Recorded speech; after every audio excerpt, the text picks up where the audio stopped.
Bien, Buenas noches, doctor Camilo, ¿cómo me la va? bien, aquí estamos listos.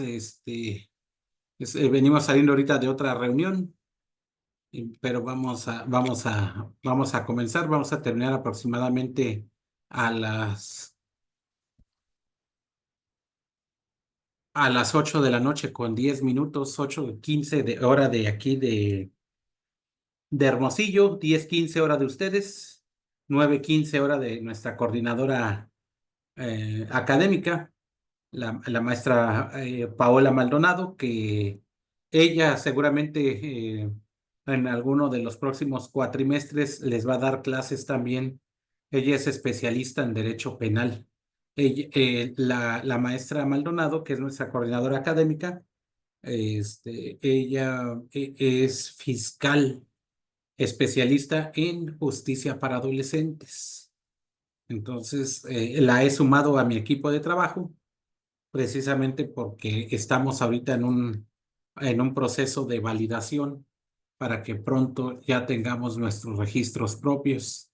Entonces, le he pedido a ella que se incorpore a nuestra actividad y pues va a estar pendiente de ustedes con las cuestiones de carácter académico.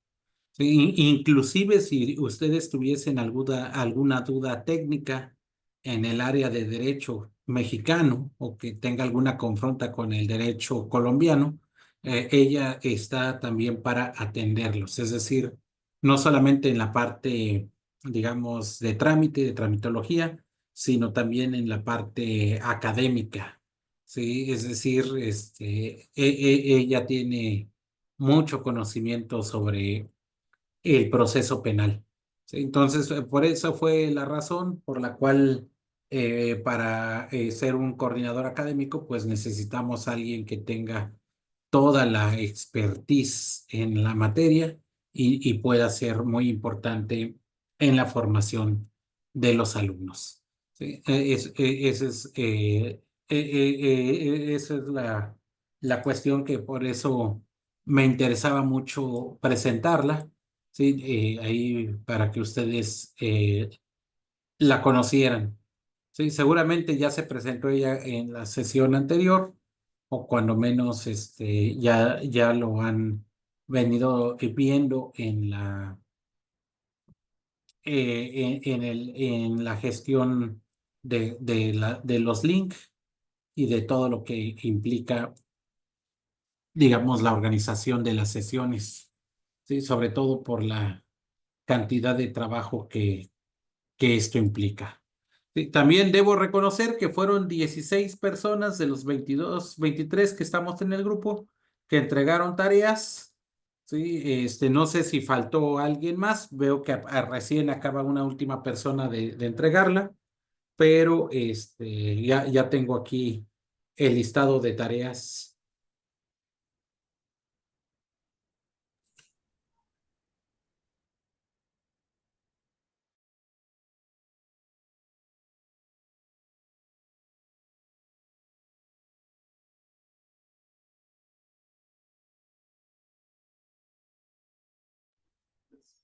Maestro, disculpe para preguntarle si Carlos Hernán Castaño le llegó ya el trabajo, puesto que tenía dificultades con el envío.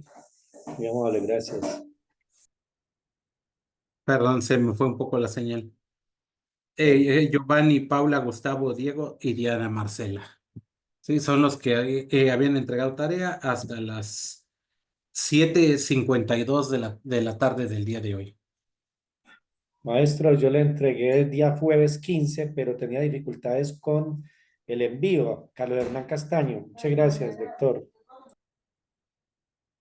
Doctor Constantino, disculpe, ¿será posible que lo podamos enviar en este momento o ya no hay posibilidad? No, sí, sí lo pueden enviar. Pau, no sé si me puedes ayudar de buscar a nuestro compañero Castaño el día jueves, pero creo que no llegó. Doctor Constantino, buenas noches. Habla con Ana María. Yo envié mi trabajo a las 11 de la mañana. Quería Sí, Ana corroborar. María sí lo tiene. Ah, ok, gracias. Hola Camilo, el del compañero no está. No sé si pueda volver a reenviarlo. Ah, bueno, muchísimas gracias. Es que mira que he tenido dificultades con el envío. Lo envié desde el día jueves 15. 15, no, antes, el día jueves exactamente de la semana pasada. Entonces, bueno, voy a reenviárselo. Gracias. Gracias. Doctor Constantino, buenas noches, con Carlos Alonso. ¿Será que el mío sí le llegó? Yo lo envié en las horas de la tarde. Sí,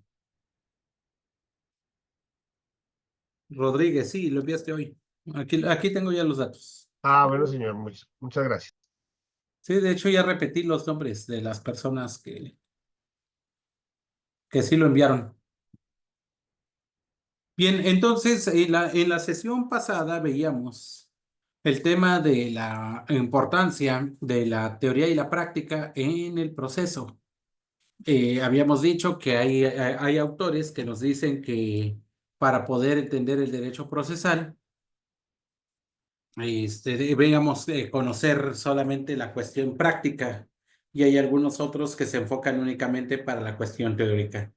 Sin embargo, habíamos visto que es una cuestión necesaria, ¿sí? Diferenciar entre lo que es el derecho procesal, la práctica forense y la clínica procesal, ¿sí? Entonces, más allá de ello, pues aquí lo importante es de que eh, tanto lo teórico como lo práctico influyen de manera muy importante en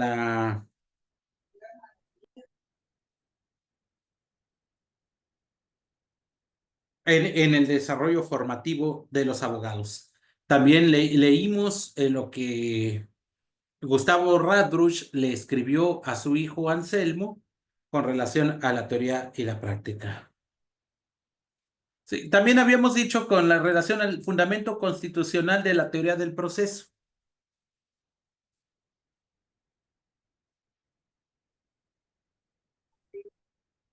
El, la teoría general del proceso tiene su fundamento en prácticamente todas las constituciones del mundo.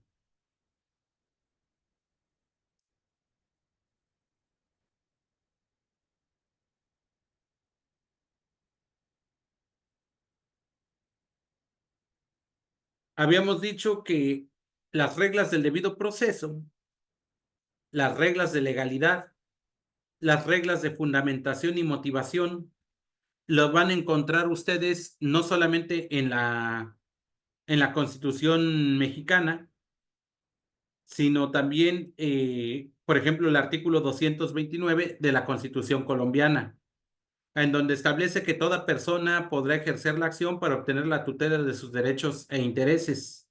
Ese derecho es una manifestación del principio de acceso a la justicia consagradas en la Constitución. En el caso del Estado mexicano, podemos considerar principio de legalidad, principio de seguridad jurídica y principio de debido proceso. En el caso mexicano, el principio de legalidad está en el artículo 14, el principio de seguridad jurídica está en el artículo 16 y el principio de debido proceso está en el artículo 17 de la Constitución. Pero más allá del articulado, si es colombiano o es mexicano, lo cierto es que el tema del acceso a la justicia, ya sea vía jurisdiccional o vía equivalente jurisdiccional o medio alternativo, es suficiente para poder acceder a la solución de un conflicto por parte del Estado. Sí, adelante, Julieta, le escucho. Maestro, perdón, doctor Constantino, muy buenas noches, compañeros. Muchas gracias, doctor. Sí, quería ratificar lo que nos dijo de que el fundamento en nuestro país está en el artículo 229, que es precisamente el acceso a la administración de justicia, pero también lo encontramos en el 29, que es lo que estaba diciendo usted, que es donde hablamos de el debido proceso, el principio del debido proceso. Entonces, básicamente esos son los dos que se fundamentan en Colombia. por ahí también tuve la oportunidad de checar los artículos de México, no me acuerdo muy bien en ese momento, pero efectivamente en Colombia son el 29 y el 229. Muchas gracias. Perfecto, gracias, Julieta. Sí, de hecho, el número de artículo, les puedo decir, francamente, es irrelevante, sino más bien la figura jurídica, que es exactamente la misma, que es el debido proceso. Y el debido proceso está reconocido en ambas constituciones. También debo comentarles que en el tema del debido proceso está de la mano con el principio de legalidad y el principio de seguridad jurídica. Ahora, el principio de legalidad en el ámbito del proceso es un poco diferente al principio de legalidad en el derecho sustantivo, porque, por ejemplo, lo que sí legitima dentro del proceso es la posibilidad de aplicar supletoriamente algunos ordenamientos complementarios a la ley principal. ¿Sí? Como ustedes saben, ahora recién en el Estado colombiano se hicieron modificaciones en materia de proceso laboral para desagregar los procedimientos laborales del Código General del Proceso. Sin embargo, en caso de que la nueva ley procesal en materia de laboral no contemplase alguna figura jurídica, entonces supletoriamente el Código General del Proceso podrá entrar de manera complementaria o supletoria a esa disposición. Eso quiere decir que en el campo de la legalidad, en el ámbito de derecho procesal, es perfectamente válido aplicar reglas de retroactividad o ultraactividad y reglas de supletoriedad o complementariedad. La regla general en el ámbito del proceso es de que debe sancionarse conforme a la ley del momento, que no se puede aplicar una ley posterior ni una ley anterior. Sin embargo, cuando dentro del proceso existe limitaciones a derechos de las personas, que le llamamos derechos humanos regularmente, ese tipo de restricciones o limitaciones a los derechos sí es necesario que se aplique la ley más benéfica.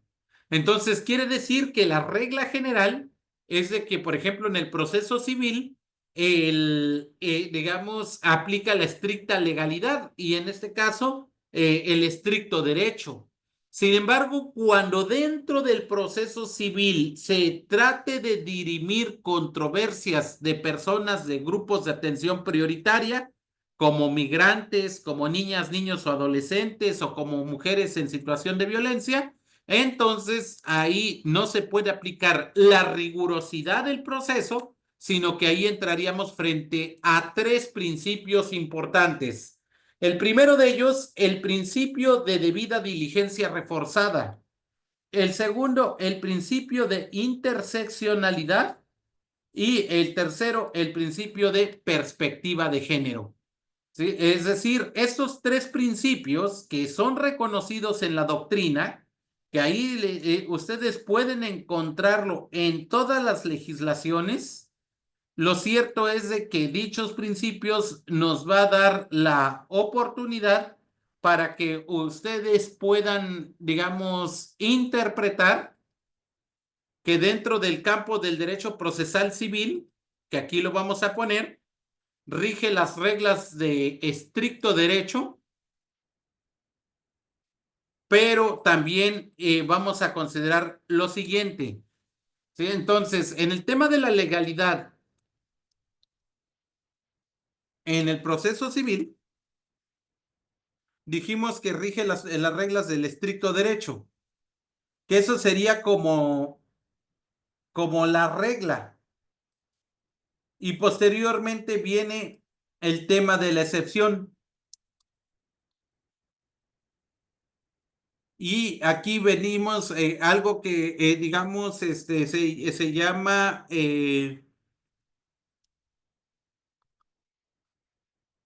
una cuestión de relatividad al estricto derecho.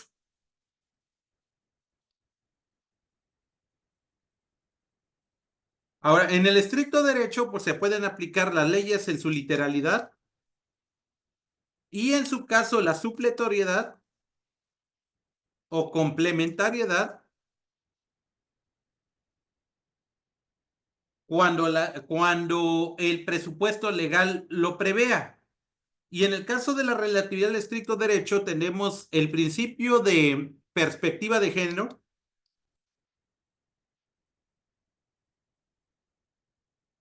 el principio de debida diligencia reforzada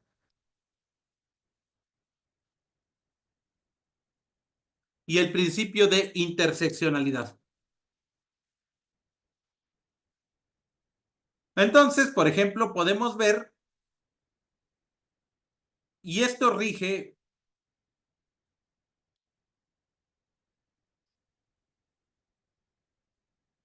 y se los voy a comentar así,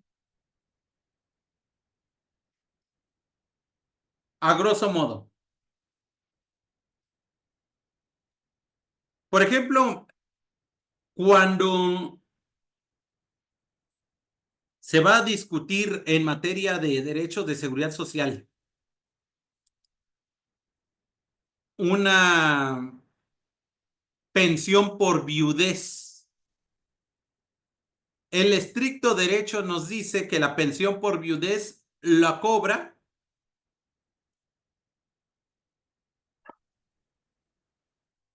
pues el cónyuge supérstite. ¿Estamos de acuerdo? Pero pues hay veces que la cónyuge nunca ha estado presente en la vida del decuyus. Pero quien sí estuvo presente, pues fue la relación jurídica de hecho o concubinaria, pero en este caso no es concubinaria, sino es amaciato. Y ella es la que lo procuró, la que lo cuidó, la que estuvo todo el tiempo con él, la que se generó una situación totalmente de carácter afectivo. Pero resulta que al fallecer esta persona, pues la regla general es de que es la cónyuge la que hereda o la que tiene mejor derecho para poder pagar, digamos, el tema de, perdón, para poder cobrar el tema de la pensión por viudez. Sin embargo, la Corte Mexicana ha dicho, y espero que la colombiana yo creo que también, de que también la concubinaria puede tener acceso a esa pensión por viudez, aun cuando el de cuyos estuviese casado.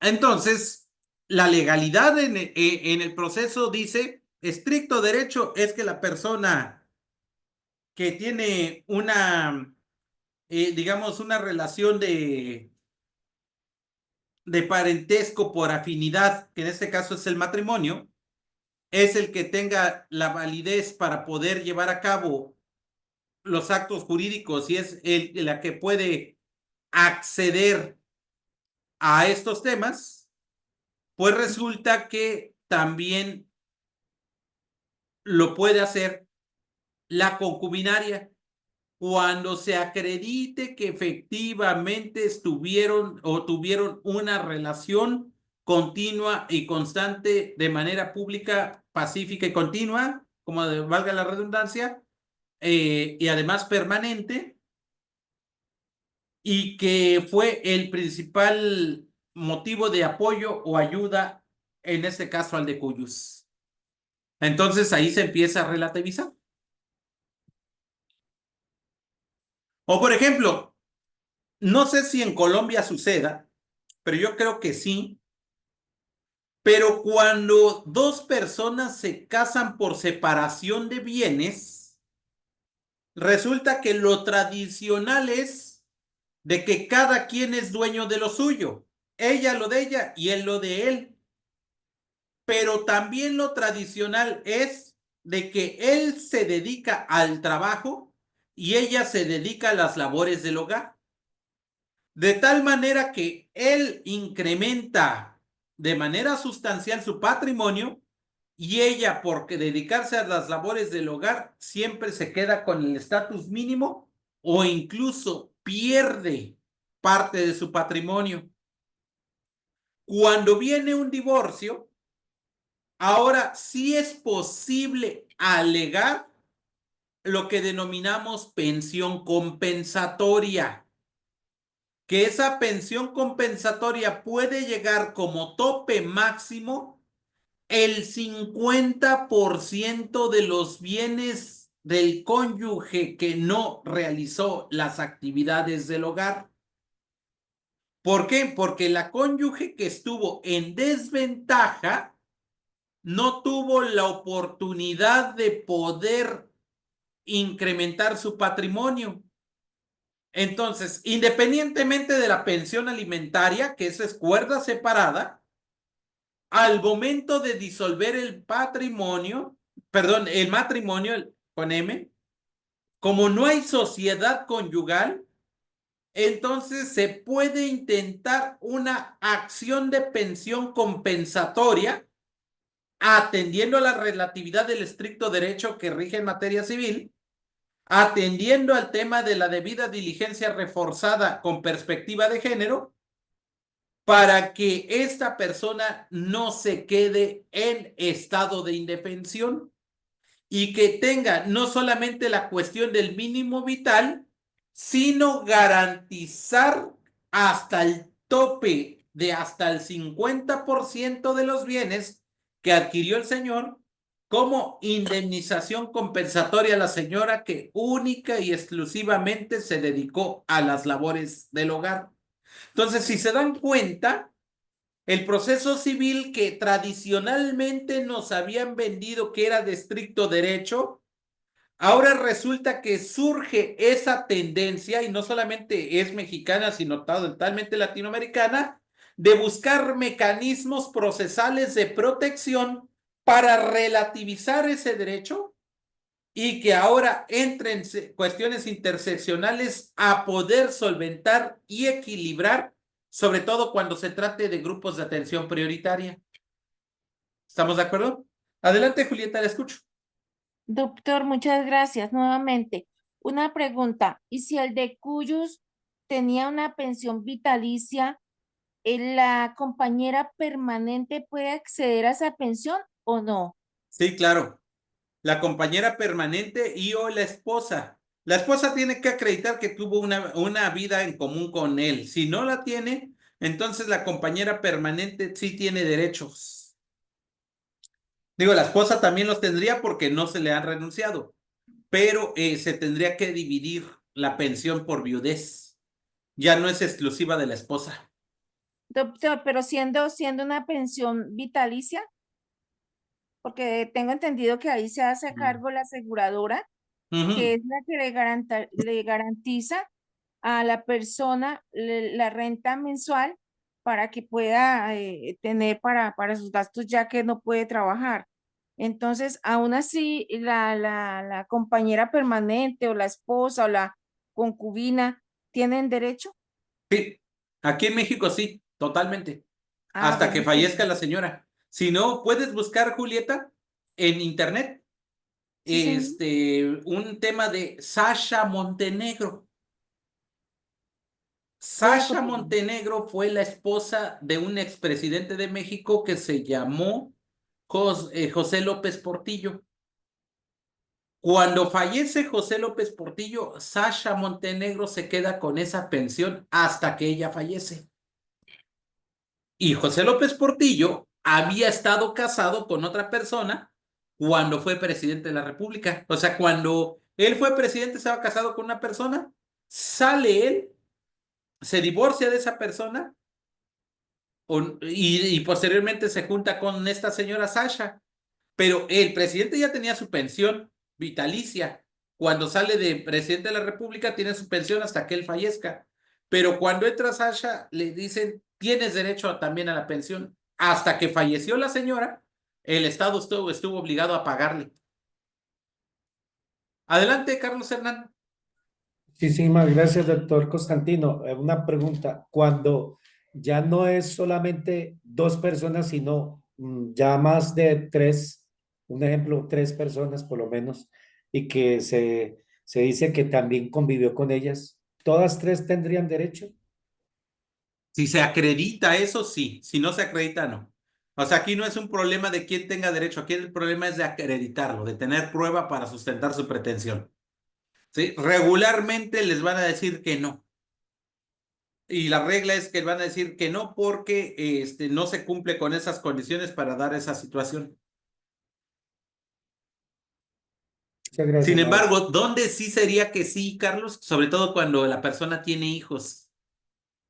Ahí sí se complica más. Porque si bien es cierto, no tuvo una relación, pero sí tenía lazos afectivos.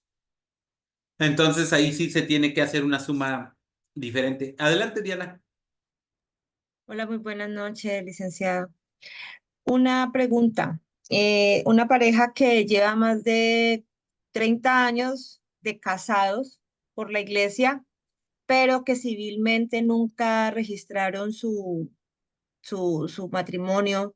En ese caso, ¿se generan los mismos derechos como si se hubiera registrado civilmente? Sí, claro. Se generan como concubinarios o como relación jurídica, de hecho. Sí, no son esposos jurídicamente hablando, pero sí tienen una vida común de manera continua, pacífica y pública, entonces no hay ningún problema. Igual, el tema de la pensión tramita igual. Sí, el tema de la pensión igual.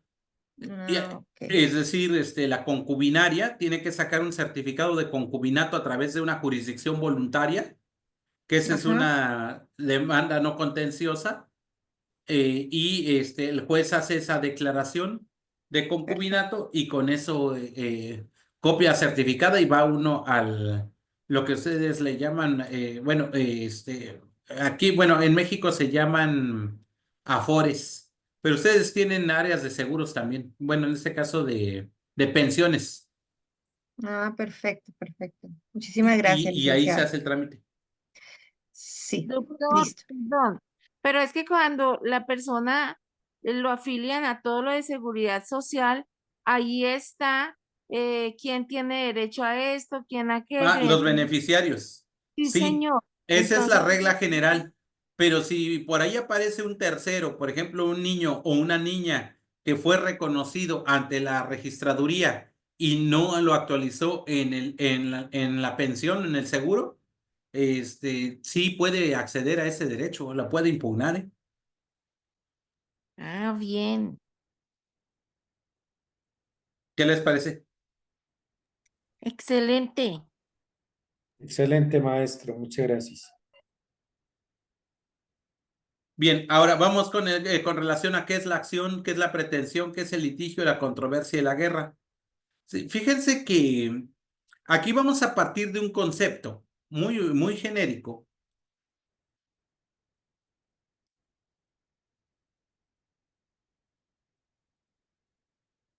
que yo creo que sería la base del derecho civil, que es el tema del litigio. Ustedes saben que Francesco Carneluti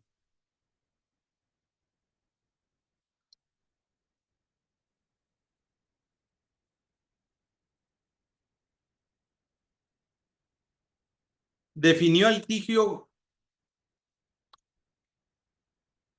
es el conflicto de intereses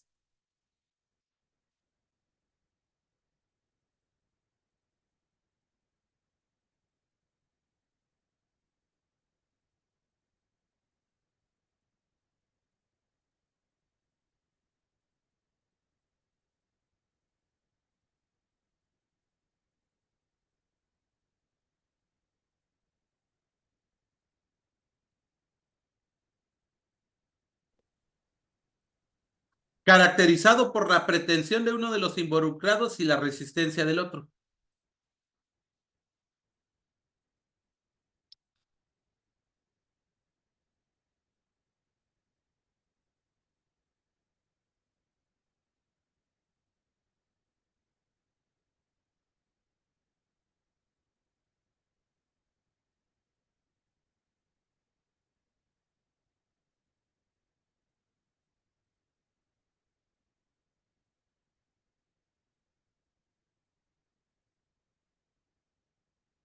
o cualificado por la pretensión de uno de los interesados y la resistencia del otro. ¿Es el conflicto de intereses cualificado por la pretensión de alguno de los interesados y la resistencia del otro? Entonces, básicamente de aquí empieza todo.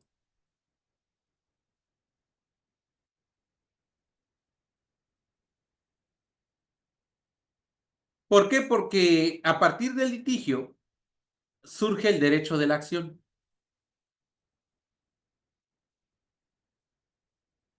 Pero también surge el derecho de la pretensión.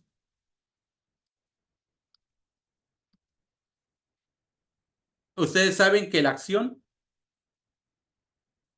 tiene básicamente 4 elementos.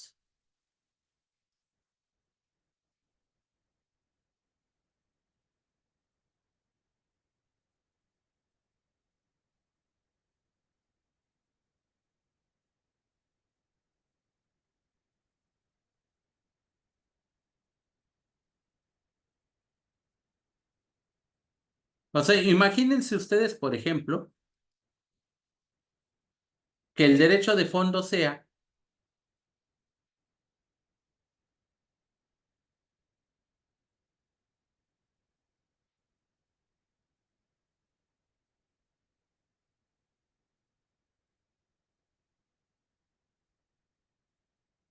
el cumplimiento de un contrato derivado de una maternidad subrogada.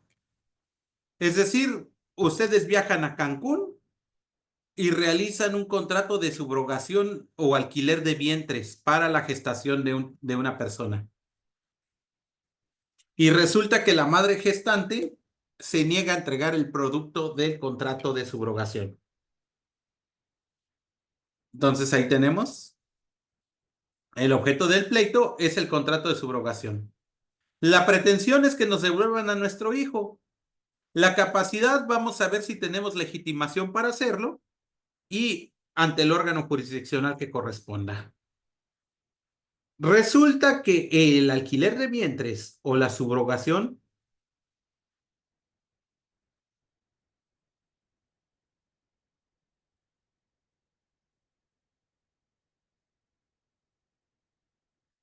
está reconocido por algunas legislaciones, no por todas.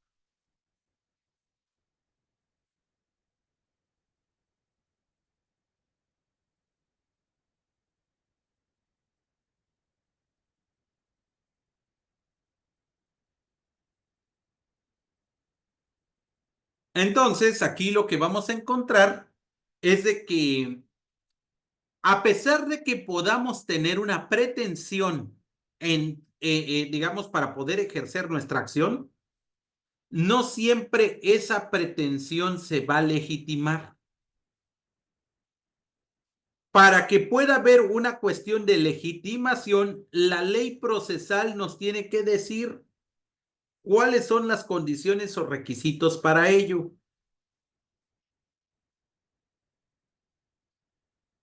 Ahora,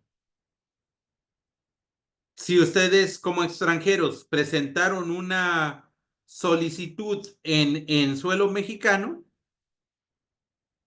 claro que tanto el Código General del Proceso como el Código Nacional de Procedimientos Civiles y Familiares establece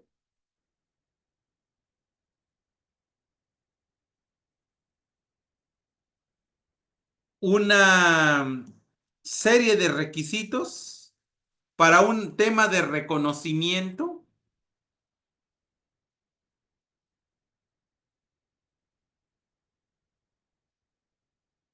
de la pretensión que quiera realizar la persona en otro estado. Pero la propia ley procesal nos establece en qué casos sí y en qué casos no.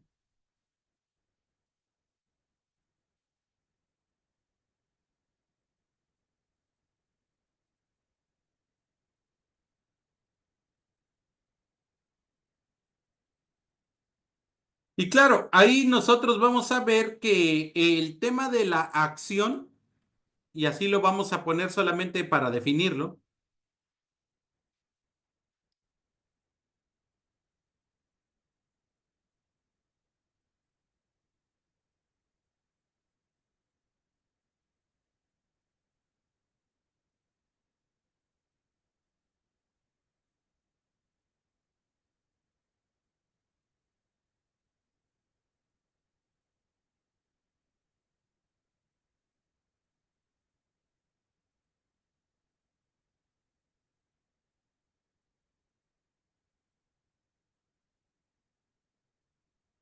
Sabemos que aquí es una facultad.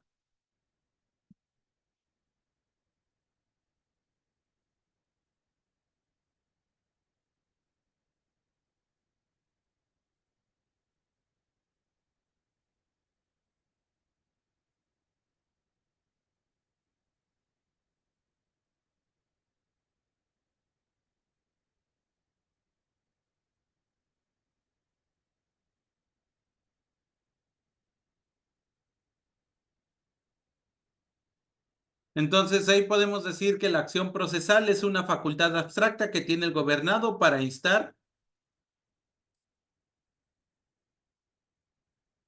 a una autoridad y que ésta le otorgue una pretensión.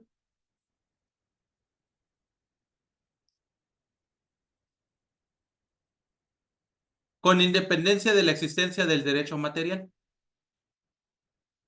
Ahora, podemos decir que es una facultad y no un derecho, porque si fuese un derecho, solamente la ley procesal es la que nos puede indicar quiénes tenemos ese derecho.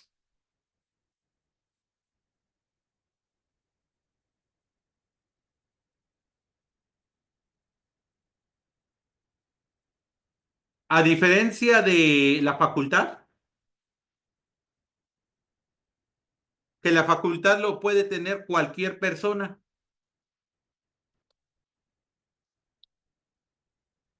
Y que pueden ustedes ejercer esas pretensiones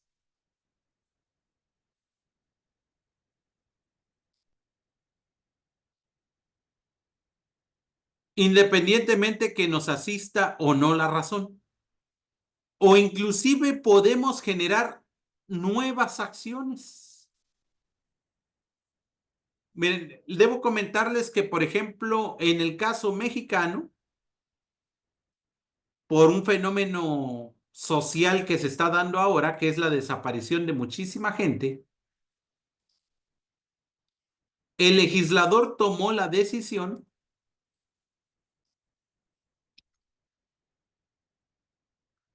de hacer diferencia entre lo que es una declaración de ausencia, que se tiene 2 años para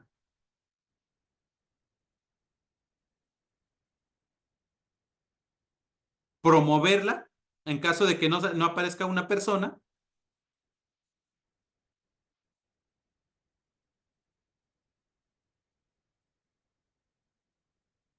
y la declaración de ausencia por desaparición de personas,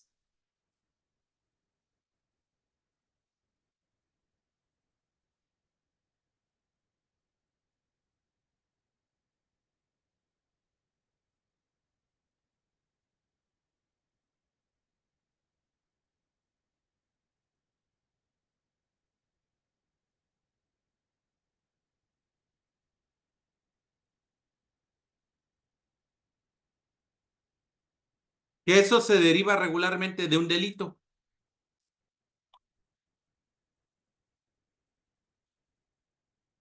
Entonces, por ejemplo, podemos tener que las acciones, y en este caso las acciones civiles, pueden ser de naturaleza real o pueden ser de naturaleza personal. Entonces, por ejemplo, lo que les estoy explicando es la declaración de ausencia por desaparición de personas. Recuerden ustedes que hay que diferenciar entre lo que es una persona desaparecida y una persona no localizada. Una persona desaparecida es producto de un evento delictuoso, la desaparición forzada. Y una persona no localizada es simplemente que sabemos que se fue. ¿Sale? Digo, las acciones reales, las más comunes, la acción pauliana, la acción oblicua, la acción reivindicatoria, que son muy tradicionales.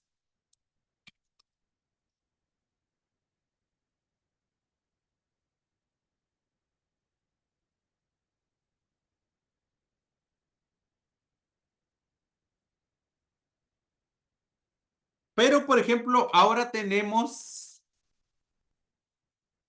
la polémica si es un derecho real o un derecho personal. El tema del régimen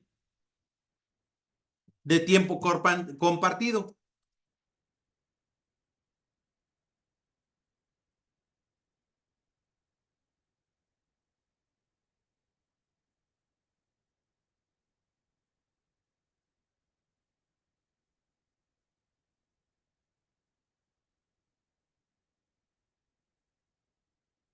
O en el caso del derecho personal, también tenemos, por ejemplo, el tema de la acción de maternidad subrogada.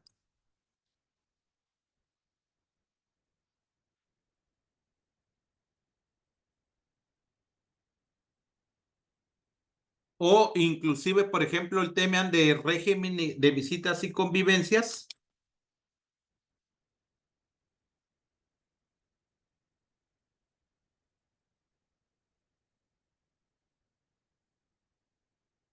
Electrónicas. Más allá de las acciones de controversias de orden familiar.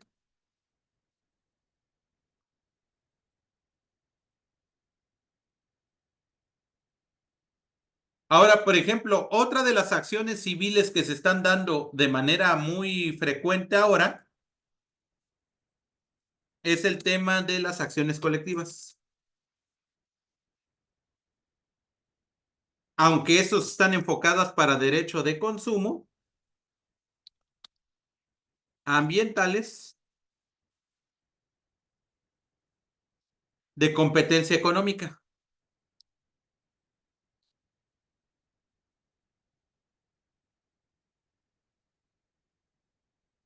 A ver, por ahí vi una mano, Carlos Alonso, te escucho. Sí, doctor Camilo, una pregunta. ¿Qué es convivencia infantil electrónica? Por ejemplo, que yo tuviese un hijo en Colombia y tengo que convivir con él, pero yo no puedo estar viajando a cada rato para allá. Entonces, yo puedo solicitarle al juez familiar mexicano a que requiera a un juez familiar colombiano para que se faciliten las condiciones para que en vez de llevar al niño o a la niña a un centro de convivencia infantil para interactuar con él, que se generen las condiciones para que yo pueda interactuar de manera electrónica con él. ¿Qué les parece? O sea, como lo que estamos haciendo nosotros en esta clase. Digamos que fuéramos niños. Sí, O sea, sería eso, ¿no? sí. Era directa, ¿no? A ver, Carlos, yo antes de antier y ayer, le estuve enseñando las tablas de multiplicar a mi hija Camilita de 8 años, que le fallaron ahí porque me sacó 9 de calificación. Le dije, no, 9 que es 4.5 para ustedes. Este, para mí es muy bajo ese promedio. Le dije, no, quiero que saque el 5 o el 10. Entonces nos pusimos a estudiar de manera electrónica, en una pizarra electrónica. Y ahí estuvimos jugando, interactuando, participando durante hora y media o 2 horas. Imagínense ustedes si la mamá no la deja. ¿Cómo me pueden garantizar a mí el derecho de ella de convivir con su papá si yo estoy a 1100 kilómetros de distancia de ella? Entonces ahora yo puedo solicitarle al juzgado de Sinaloa para que genere las mejores condiciones para poder garantizar la convivencia electrónica infantil con sus progenitores en cualquier parte del mundo.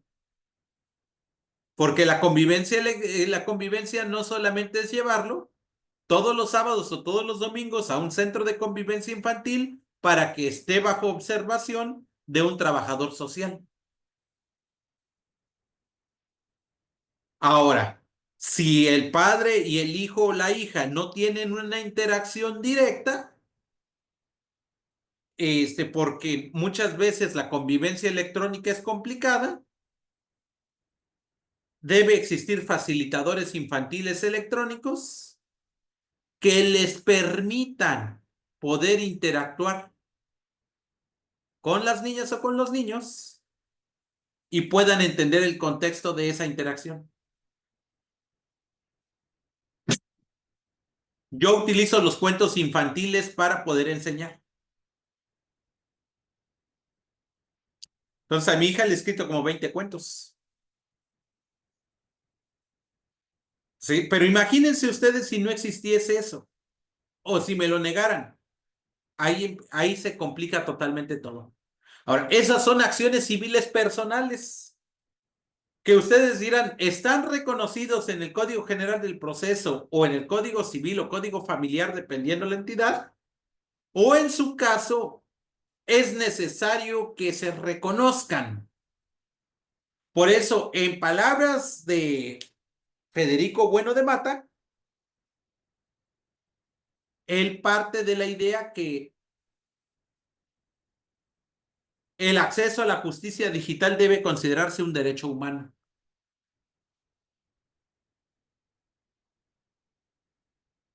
¿Qué les parece, compañeros? ¿Se entiende o no se entiende? Sí, señor. Muy bien, muy bueno, doctor. Muchas Es algo gracias. nuevo, ¿no? Yo no había escuchado ese tema.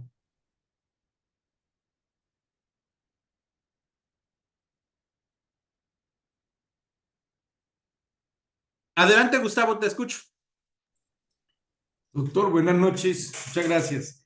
Doctor, una pregunta. Referente al caso que estamos tratando en este momento, eh, cuando dice que la justicia debe garantizar la prestación de, pues que el niño te pueda interactuar electrónicamente, las condiciones que las da los progenitores o es obligación del juzgado que las ponga, que le facilite al niño o a la niña los recursos como computador o como eso, o el progenitor dice, mire, yo le pongo computador, internet, todo, para que podamos interactuar y la mamá no se puede cohibir, o Bueno, viceversa. eso dependería de qué tipo de condiciones son, Gustavo.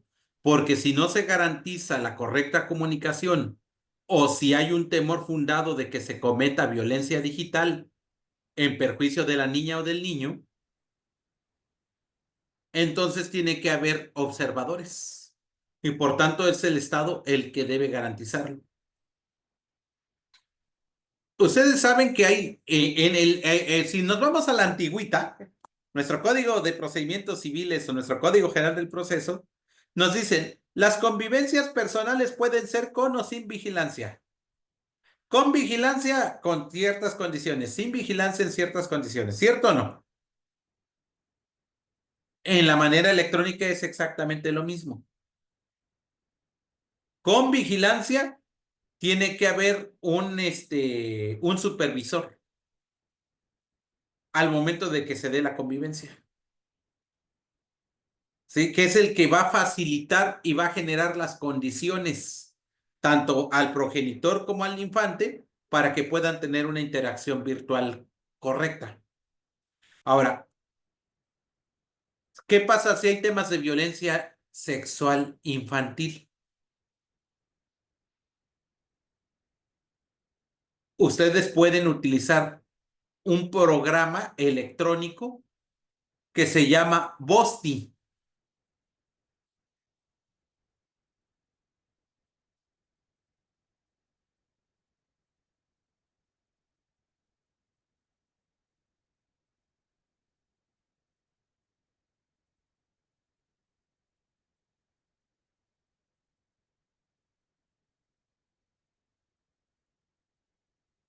El Bosti es un programa que detecta, que interactúa, es un robot virtual que detecta, digamos, el comportamiento de la niña o del niño y si éste ha sido víctima de agresión de carácter sexual.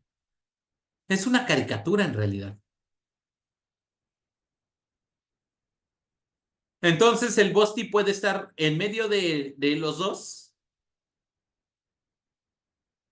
o puede estar interactuando a nombre y cuenta para poder generar las condiciones de la convivencia del padre y su hijo.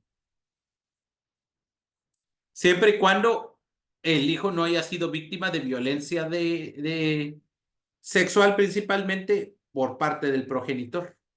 Pero el Bosti es un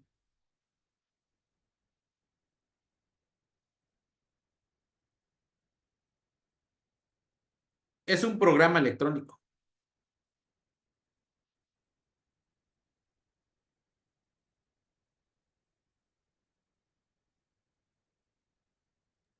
Doctor Camilo, pero ese programa es, digamos, como una especie de IA que están aplicando hace mucho tiempo allá en México. Pues no mucho, tiene como unos 7 años. Ahora ya lo han ido perfeccionando. Antes solamente era para dictaminación de delitos sexuales en niñas, niños y adolescentes. Ahora ya es también para interacción.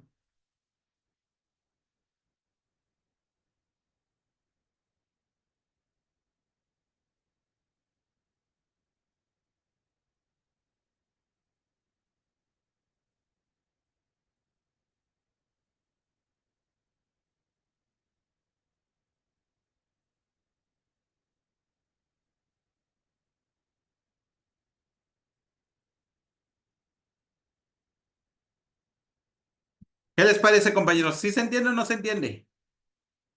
Sigamos con nuestros lineamientos. Y claro, tenemos el tema de la mediación.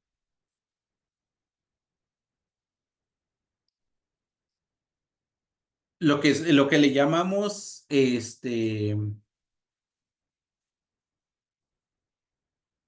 los procedimientos.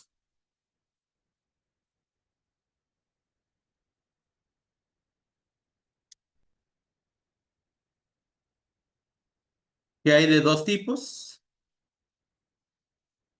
Lo que son los jurisdiccionales y lo que son los equivalentes jurisdiccionales.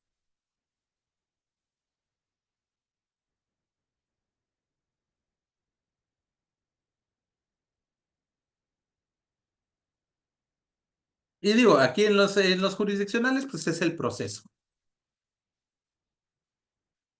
Y aquí los equivalentes, pues pueden ser heterocompositivos, como en el caso del arbitraje,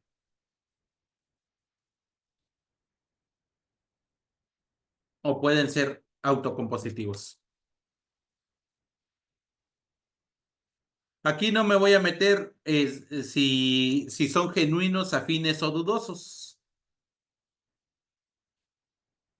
Pero sí les puedo decir que pueden ser el desistimiento, el allanamiento y la transacción.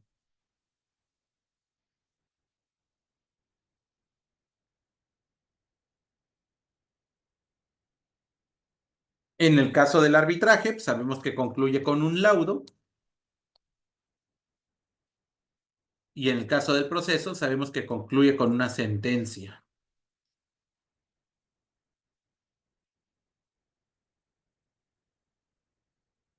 ¿Qué les parece, compañeros? ¿Sí se entiende esto? Sí, correcto, maestro. Muchas gracias. Muy bien explicado. Sí, doctor, muchas gracias. Bien. Ahora, dentro por ejemplo, del desistimiento, que más adelante, ya cuando veamos el juicio ordinario, que va a ser a partir de la próxima clase, tenemos 3 tipos de desistimiento. Tenemos un desistimiento de la demanda, un desistimiento de la instancia y un desistimiento de la acción. Cuando se habla de desistimientos, aquí la parte procesal decide no darle trámite, pero si es de la instancia de la demanda, no es necesario darle vista a la parte contraria. En cambio, en el tema de la acción, esto nos genera como el asunto totalmente concluido.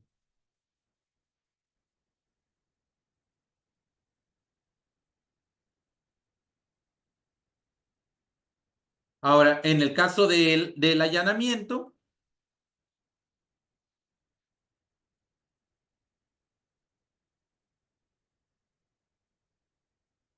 digamos, puede ser total o parcial.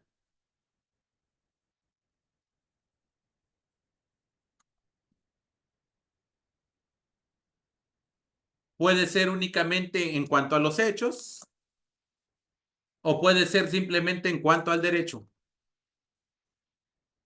Ahora, muchas veces dicen es que el tema del allanamiento de los hechos tiene que ver con una cuestión de reconocimiento, y en el tema del derecho, digamos, también tiene que ver con una cuestión de solución. Y esto es muy diferente al tema de la prueba, que tiene que ver con una cuestión de confesión.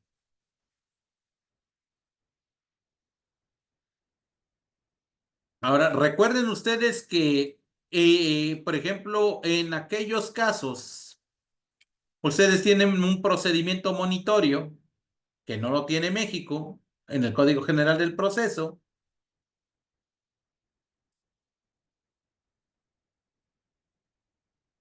que se puede ver también con la cuestión del allanamiento,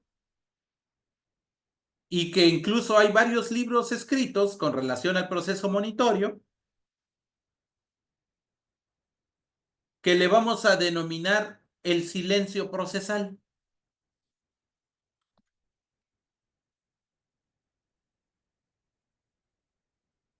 En el caso mexicano no aplicaría porque no lo tenemos, pero en el supuesto del silencio procesal, esto inmediatamente adquiere el título de una sentencia ejecutoriada.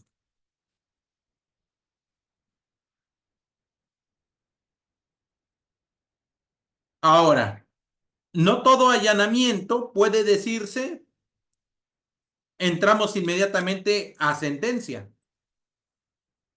Por ejemplo,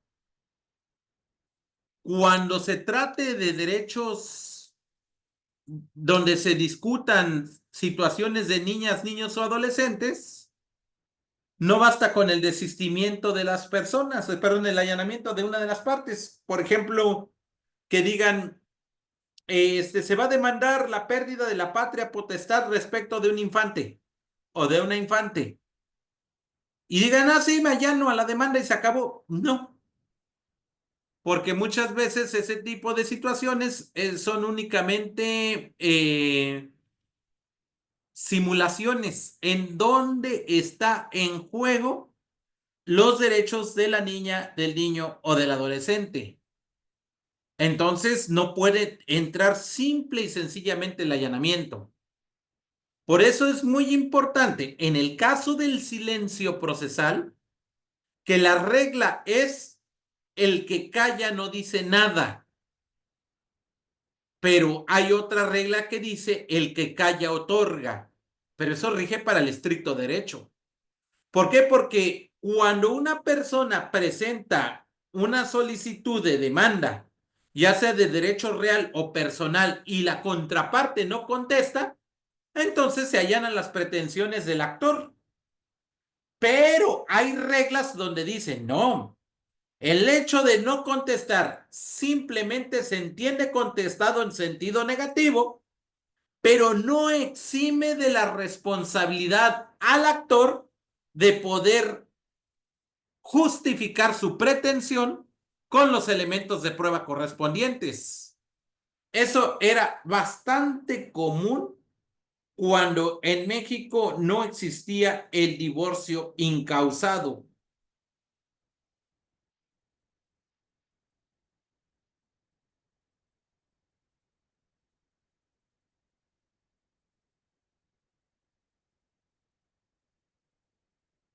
Ahora ya con el divorcio incausado, ustedes presentan la solicitud de demanda, el juzgado emplaza al demandado y cita audiencia para divorcio. Y pueden no ir al divorcio y no pasa nada. Simplemente se disuelve el vínculo y se dejan a salvo los derechos de sociedad conyugal, de alimentos, de guarda y custodia, de visitas y convivencias y todas las demás acciones por cuerda separada vía incidental. Pero en vía de mientras, la acción principal de divorcio se agota, se acaba. Y con eso continuamos con la ejecución. Y después viene el tema de la transacción.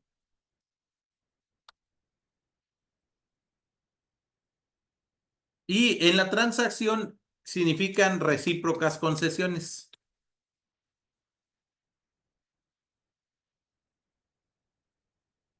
Pero no puede haber transacción o no puede haber cláusulas que afecten, por ejemplo, el estado civil de las personas.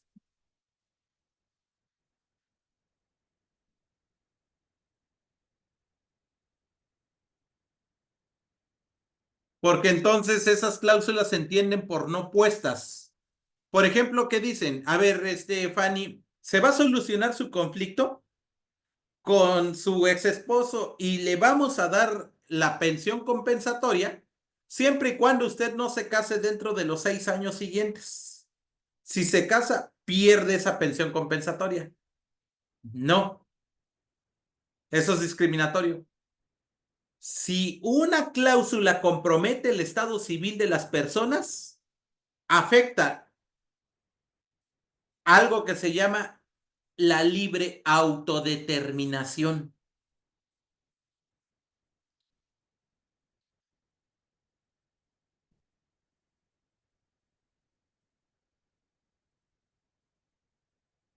Entonces, cualquier cláusula que afecte la libre autodeterminación se deben entender por no puestas, aun cuando se hayan reconocido ante un notario o ante un órgano jurisdiccional. Se tienen que anular.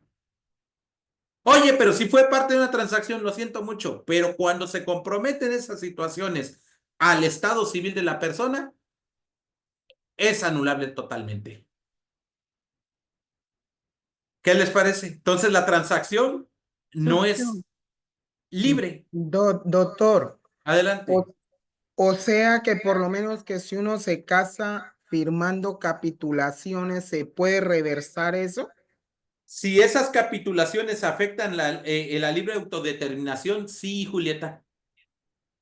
Digo, sí, Fanny, perdón. ¿Por qué? Porque no se puede condicionar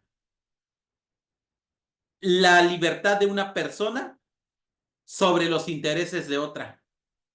O sea, por ejemplo, te voy a donar un rancho siempre y cuando se disuelva nuestro matrimonio, en 6 años no te puedes casar. No. O por ejemplo, no sé si a ustedes tengan legislaciones así, pero en Centroamérica había algunas donde dicen, una vez que se disuelva el matrimonio, el hombre al día siguiente puede volver a contraer nupcias y la mujer tiene que esperar 1 año. No. Esas cláusulas son discriminatorias y no son vigentes, al menos en el sistema interamericano de derechos humanos. Adelante, Julieta, le escucho.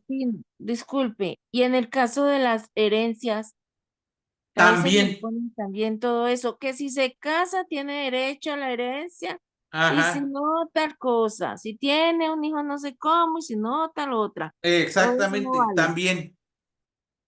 Cuando afecten libremente los derechos reproductivos. Ah, vale, gracias. ¿Por qué?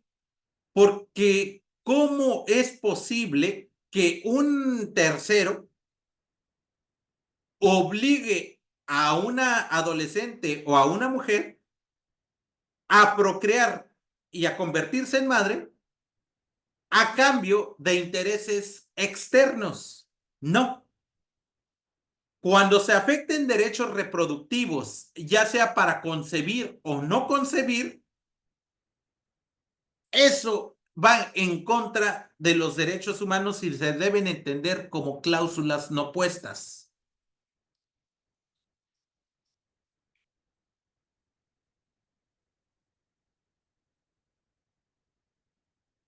¿Qué les parece? Entonces, no toda la transacción es así. Sí, se tiene que hacer recíprocas concesiones, sí, pero no puede haber cláusulas que afecten el estado civil de las personas. No pueden haber cláusulas que afecten los derechos reproductivos.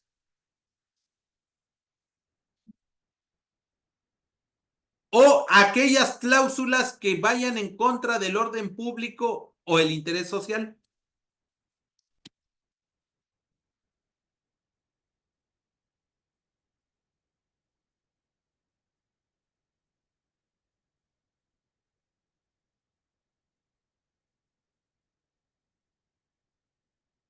Y fíjense ustedes que también en el proceso civil, aun cuando se trate de derechos reales,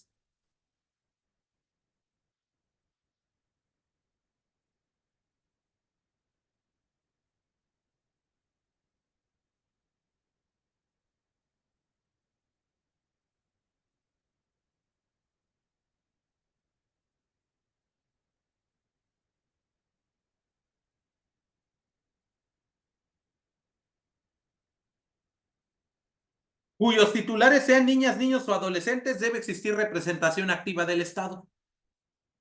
De lo contrario, entonces, aun cuando tengamos esa resolución, podemos promover una acción de nulidad de juicio concluido que va en contra de la cosa juzgada, precisamente porque no se están cumpliendo cualquiera de estas condiciones.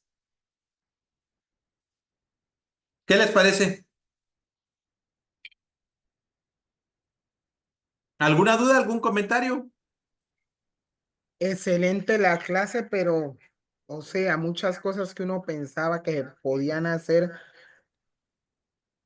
con el derecho civil quedan como que en el aire. Por ejemplo, las capitulaciones, ¿no? Yo tenía entendido que si una persona se casa después de que firmaran unas cláusulas, no se podía, era inamovible, pero ya acá vemos que no, porque si viola unos derechos,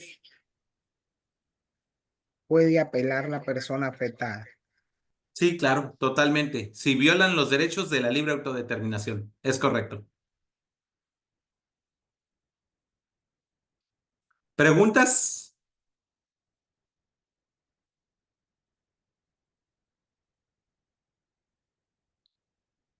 Vamos bien, ¿verdad? Sí, doctor, bien, gracias a Dios. Bien. Sí, doctor, muchas gracias. Bien, entonces, pues nos vemos la siguiente clase, porque ahorita tengo otra clase de doctorado y ya me están esperando mis muchachitos. Ahorita les dejo la tarea por el chat del WhatsApp. ¿Otras preguntas? Sí, ya vayan entregándolo. Tienen como fecha límite el próximo domingo a las 23:59 hora de Colombia. Sí, para que yo tenga posibilidad de leer sus tareas el día lunes por la mañana. Sí, por si me lo mandan el lunes a las 7 de la noche ya no me da tiempo. Fanny y Jorge, nosotros las enviamos. ¿Sí las recibió? Desde el día Sí, viernes. sí las tengo aquí recibidas. Sí. Gracias. De todos modos, le pueden preguntar a la maestra Paula en caso de que tengan alguna duda. Doctor Camilo, una pregunta. ¿Será que nos puede compartir las diapositivas? Sí, ahorita se las comparto terminando la sesión en el grupo junto con la tarea. Gracias. Gracias, compañeros, pues les agradezco muchísimo la atención y espero que les haya gustado la sesión. Ya nada más es cuestión de hacer la normatividad correspondiente. Gracias. Excelente, muchas gracias. Muchas Buenas gracias, noches. excelente Gracias. clase. Excelente, muchas gracias. Dios lo Doctor, bendiga. Muchas gracias, doctor. maestro Mole. muy buena la clase, muy entendible. Muchas gracias, doctor. Feliz noche.